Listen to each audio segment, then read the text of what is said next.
प्यारे बच्चों, जैसा कि आप लोग जानते हैं कि हम लोग यूपी बोर्ड में एनसीईआरटी का सिलेबस लागू हो गया है। तो उस सिलेबस के अंतर्गत आपका जो 8वां चैप्टर है भौतिक विज्ञान का पहला चैप्टर मोशन गति, ये आपको पढ़ना है।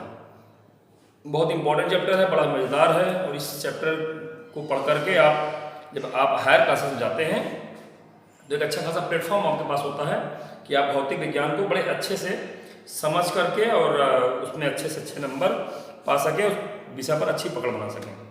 सबसे पहले आपको जानना चाहिए कि इस गति चैप्टर में क्या क्या बातें हैं। तो जैसा कि आप इस प्रकृति को देखते हैं तो और समझते हैं कि प्रकृति में बहुत कुछ या जितना भी कुछ है वो सब सापेक्ष है।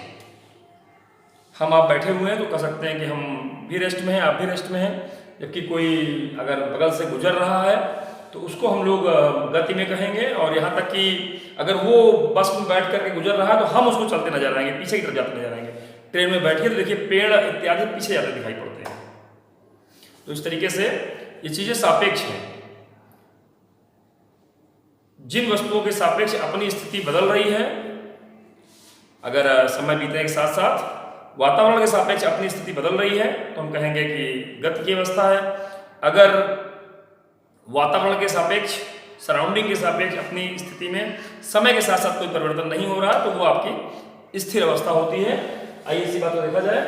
विराम, रेस्ट, जब किसी वस्तु की स्थिति में किसी बिंदु रेफरेंस पॉइंट अथवा परितः अन्य वस्तु के सापेक्ष, सराउंडिंग के सापेक्ष समय के साथ, समय बीत रहा हो, समय के साथ कोई परिवर्तन नहीं होता तो उसे हम विरामावस्था में कहते हैं।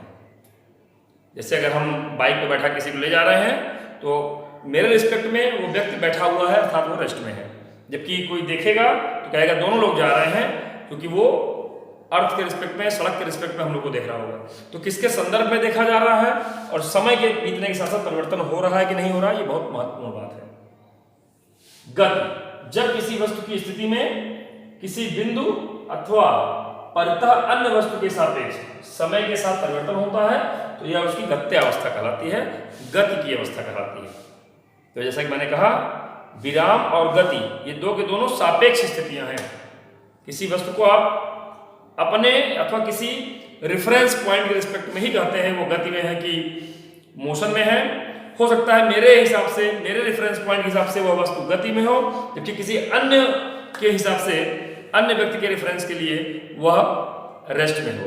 तो सापेक्ष अध्ययन होता है। ये तो वैसे ही बात हुई जैसे कि कोई व्यक्ति तेज है पढ़ने में कि कमजोर है, तो अधिक अंक पाने वाले के हिसाब से वो कमजोर माना जाएगा, कम अंक पाने वाले के हिसाब से वो तेज माना जाएगा। तो इस तरह से चीजें सापेक्ष हैं। तो समय बीतने के साथ सराउंडिंग के सापेक्ष, वातावरण के सापेक्ष स्थिति परिवर्तन होता है तो गति नहीं होता है, विराम। अब आ जाते हैं हम लोग गति के प्रकार पे। तो गति के 3 प्रकार हैं। अगर पथ के हिसाब से बात करें, पथ की संरचना के हिसाब से बात करें तो पथ की प्रकृति के आधार पर गति के निम्नलिखित 3 प्रकार हैं। रेखीय गति, rectilinear motion, straight line motion. एक सरल रेखा में गति हो रही हो तो या एक लीनियर पाथ अडॉप्ट कर रहा हो तो ये आपका रेखीय गति कहलाता है। अगर किसी निश्चित बिंदु के परितः घूम रहा है तो यह घूर्णन गति कहलाता है। एक निश्चित बिंदु के सापेक्ष टू एंड फ्रो मोशन या अप एंड डाउन मोशन हो रहा है तो ये आपका कंपन गति, वाइब्रेटरी मोशन कहलाता है। तो आपको ध्यान में आ गया होगा विराम क्या है, गति क्या है और गति के प्रकार क्या क्या है। बात को और आगे बढ़ाएं, भौतिक विज्ञान में हमारी समझ और अच्छी हो, इसके लिए सबसे पहले हम लोगों को भौतिक राशियां किसे कहते हैं जानना चाहिए। तो भौतिक राशियां वे राशियां हैं जिनके द्वारा हम भौतिक विज्ञान के नियमों को समझते हैं और व्यक्त करते हैं। जैसे लंबाई, द्रव्यमान, समय, ताप, बल, त्वरण, दूरी, विस्थापन, तमाम सारी ऐसी राशियां हैं जिनके आधार पर हम भौतिक विज्ञान के नियमों को कहते और जानते हैं, भौतिक राशियां कहलाती हैं। और इनका मेजरमेंट किया जा सकता है। जो भी भौतिक राशियां वो मेजर्ड होती हैं अलग अलग स्केल के हिसाब से, पैमाने के हिसाब से। आगे अभी आप 11th में जब पहुंचेंगे तो वहां पर आपको एक चैप्टर मेजरमेंट पढ़ाया जाएगा जिसमें किन राशियों को कैसे नापा जाता है, नापने के मात्रक क्या होते हैं, ये आपको वहां पे डिटेल बताया जाएगा। तो भौतिक राशियों के आधार पर हम भौतिक विज्ञान को समझते जानते हैं और इनका मापन किया जा सकता है। कुछ उदाहरण: द्रव्यमान, समय, लंबाई, ताप, बल, कार्य, आदि, बहुत सारी राशियां हैं। भौतिक राशियों के प्रकार।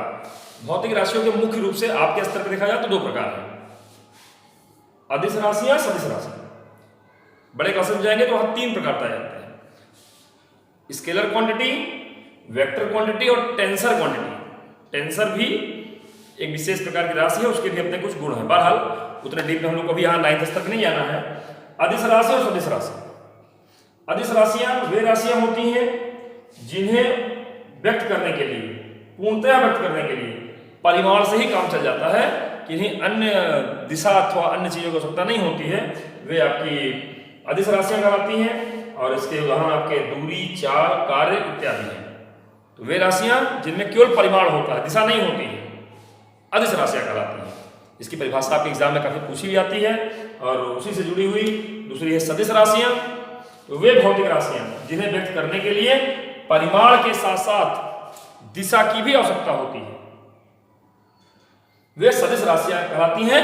और परिमाण और दिशा तो आवश्यक ही है, इसके साथ साथ वो सदिश राशियों के जो नियम होते हैं, सदिश राशियों का जोड़ घटाव, गुणा भाग, वो सामान्य आपके बीजगणितीय तरीके से नहीं होता, उसके लिए विशेष नियम है जो आपको बड़ी कक्षाओं में पढ़ाए जाएंगे।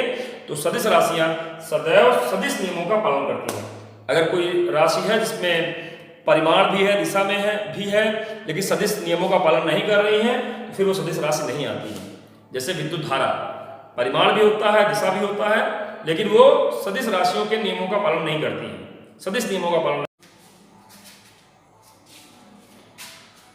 बच्चों, क्लास 9th में हम लोगों ने अभी तक मापा, जो आपका ये मोशन चैप्टर था, गति चैप्टर था, उसमें सदिश राशि, अदिश राशि क्या होती है, भौतिक राशियाँ क्या हैं, और इन सब बातों को जाना। विरामावस्था क्या है, गति की अवस्था क्या है। 2 अलग टॉपिक आपके एग्जाम में पूछे जाते हैं, दूरी क्या होता है, विस्थापन क्या होता है। क्योंकि सदिश और अदिश राशियाँ जान लेने के बाद अब आवश्यकता है कि आप दूरी और विस्थापन में क्या डिफरेंस है, क्या अंतर है, समझें। और ये अंतर पर क्वेश्चन भी आता है कि अलग अलग आपको अंतर लिखना आना चाहिए। अभी दोनों बातें आपको स्पष्ट करते हैं। आइए पहले हम दूरी और विस्थापन, इन दोनों से आपका परिचय करें। तो दूरी क्या होती है, डिस्टेंस, गतिशील वस्तु द्वारा तय किए गए पथ की वास्तविक लंबाई। वास्तविक लंबाई वस्तु द्वारा तय की गई दूरी कहलाती है। जैसे कोई वस्तु अगर ए से सी तक पहुंचना है और पहले बी पे गई तब सी पे आई, या तिरछा पाथ तय करती हुई सी तक आई, तो यहाँ पर एक्चुअल पाथ जो हो गया वो A B plus B C हो गया। तो दूरी आपकी A B plus B C कहलाएगी। वास्तविक पथ की लंबाई होती है वही आपकी गतिशील वस्तु द्वारा तय की गई दूरी होती है। और लंबाई है सिंपल एकदम से, इसका मतलब वास्तविक लंबाई है, इसका मतलब यह है अदिश राशि है। इसका मात्रक मीटर होता है। और क्योंकि कुछ ना कुछ पथ चलेगा ही, अगर गति हुई है तो चाहे वो घूम के फिर से वहीं आया हो, तो कुछ ना कुछ लंबाई पथ की हो गई। इसका मतलब जो आपकी दूरी होती है यह एक सदैव धनात्मक राशि होती है, इसका मतलब मीटर होता है।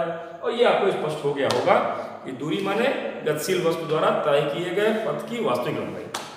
चलिए इसके बाद हम जानेंगे विस्थापन, डिस्प्लेसमेंट क्या होता है। तो गतिशील वस्तु द्वारा प्राप्त प्रारंभिक व अंतिम स्थितियों, प्रारंभिक व अंतिम स्थितियों के बीच की न्यूनतम दूरी, ये नहीं न्यूनतम दूरी, न्यूनतम दूरी को विस्थापन कहते हैं। विस्थापन ए टू सी, एग्जैक्ट पाथ, न्यूनतम दूरी, इसमें परिमाण के साथ साथ दिशा भी होती है, इस बात का पूरा ख्याल रखेंगे। ऑब्वियस है, यहाँ केवल परिमाण था, लंबाई ही थी, वास्तविक लंबाई थी। यहाँ परिमाण के साथ साथ दिशा भी है, दिशा है, परिमाण है, इसका मतलब यह एक सदिश राशि है। मात्रक, मात्रक मीटर ही है, जैसे यहां पर था मात्रक वही यहां भी है। और क्योंकि इसमें दिशा भी है, तो अगर लेफ्ट गया तो पॉजिटिव, राइट गया तो नेगेटिव, या ऊपर गया पॉजिटिव तो नीचे गया नेगेटिव। और अगर जहां से चला वहीं पहुंच गया, प्रारंभिक स्थिति अंतिम स्थिति के बीच में कोई अंतर ही नहीं है, तो सीधी सीधी बात हो गई, विस्थापन 0 हो गया। इसका मतलब यह धनात्मक, ऋणात्मक अथवा शून्य तीनों हो सकता है। आपको कॉपी पर आमतौर पे जो दिशाएं निर्देशित की जाती हैं, उसमें ऊपर की तरफ नॉर्थ उत्तर दिशा, नीचे की तरफ साउथ दक्षिण दिशा, राइट हैंड साइड पर ईस्ट पूर्व दिशा, और लेफ्ट हैंड साइड पर पश्चिम दिशा दिखाई जाती है। इस को पढ़ने के बाद आपको ध्यान में आ गया होगा कि जो दूरी होती है वो ये वास्तविक पथ की लंबाई होती है और ये अदिश राशि है और हमेशा धनात्मक ही होती है। वास्तविक लंबाई है पथ की। विस्थापन ये प्रारंभिक और अंतिम स्थितियों के बीच की न्यूनतम दूरी है। इसमें दिशा भी होती है, यह सदिश राशि है। यह धनात्मक, ऋणात्मक अथवा शून्य, तीनों में से कोई भी जैसा पथ होगा वैसा हो जाएगा। जहां से चला वहीं पहुंच गया शून्य। एक बात यहां गौर करने की है कि यहां पर जब भी आप लिखेंगे विस्थापन को तो परिमाण के साथ साथ दिशा को भी अवश्य लिखेंगे। दिशा ऊपर की तरफ नॉर्थ, साउथ, ईस्ट, वेस्ट, इस तरह से स्थितियां क्लियर होनी चाहिए। एक अंतिम बात बोल करके ये बात पूरी हो रही है। इसका हम आपको दूरी विस्थापन में अंतर का जो क्वेश्चन आता है इस पर बात करेंगे।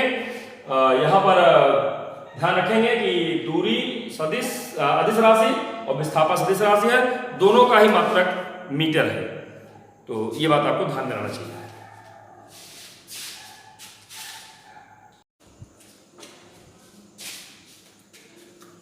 प्यारे बच्चों, हम लोग कक्षा 9th का 8वां चैप्टर गति पढ़ रहे थे। उसमें मैंने आपको पूर्व में गति, विरामावस्था, सदिश राशि, अदिश राशि, भौतिक राशियाँ क्या होती हैं, इसके अतिरिक्त दूरी और विस्थापन, इनकी परिभाषाएं बता दिया था। आज आपको इस वीडियो में मैं आपको दूरी और विस्थापन में अंतर, बड़ा इंपॉर्टेंट क्वेश्चन है, खूब पूछा जाता है, कैसे लिखा जाएगा, क्या अंतर है, ये दोनों बातें स्पष्ट कर रहा हूँ।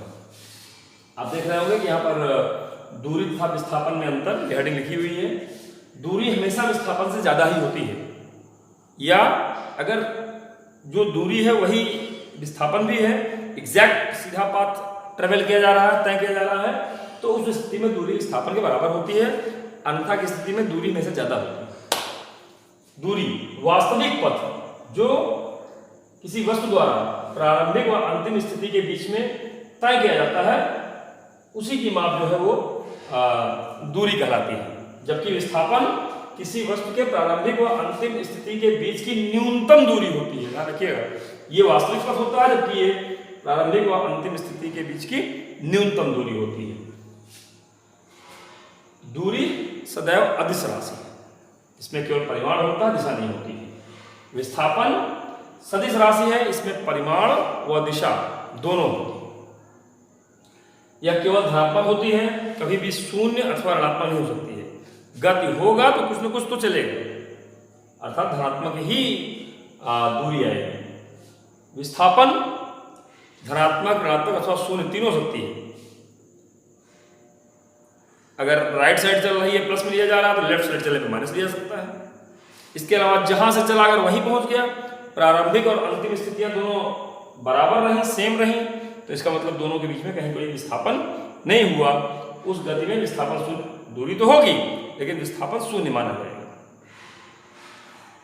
चौथा और अंतिम पॉइंट जो है, दूरी सदैव रेखीय पथ के बराबर होती है, एग्जैक्ट पाथ के बराबर होती है और हमेशा विस्थापन से अधिक या समान हो सकती है, जैसा कि मैंने शुरू में भी आपको इंडिकेट किया था।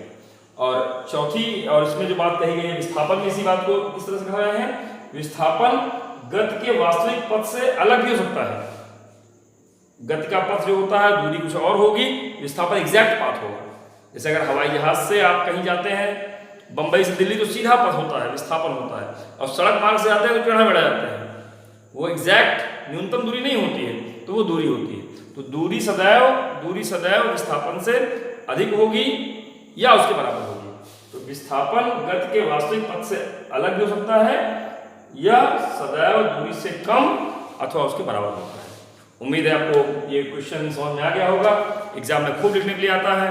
बच्चों समझ लीजिए, देख लीजिए, पॉइंट वाइज तैयार कर लीजिए और एग्जाम में जैसे ये जब आए आपके तो आप बहुत अच्छे अंक पा सकें। इसको लिखें, समझ के लिखें, जहाँ कोई दिक्कत रहे वो भी आप कई बार इसको पढ़ेंगे तो देखेंगे, समझेंगे तो समझ में आ जाएगा। थैंक यू बच्चों।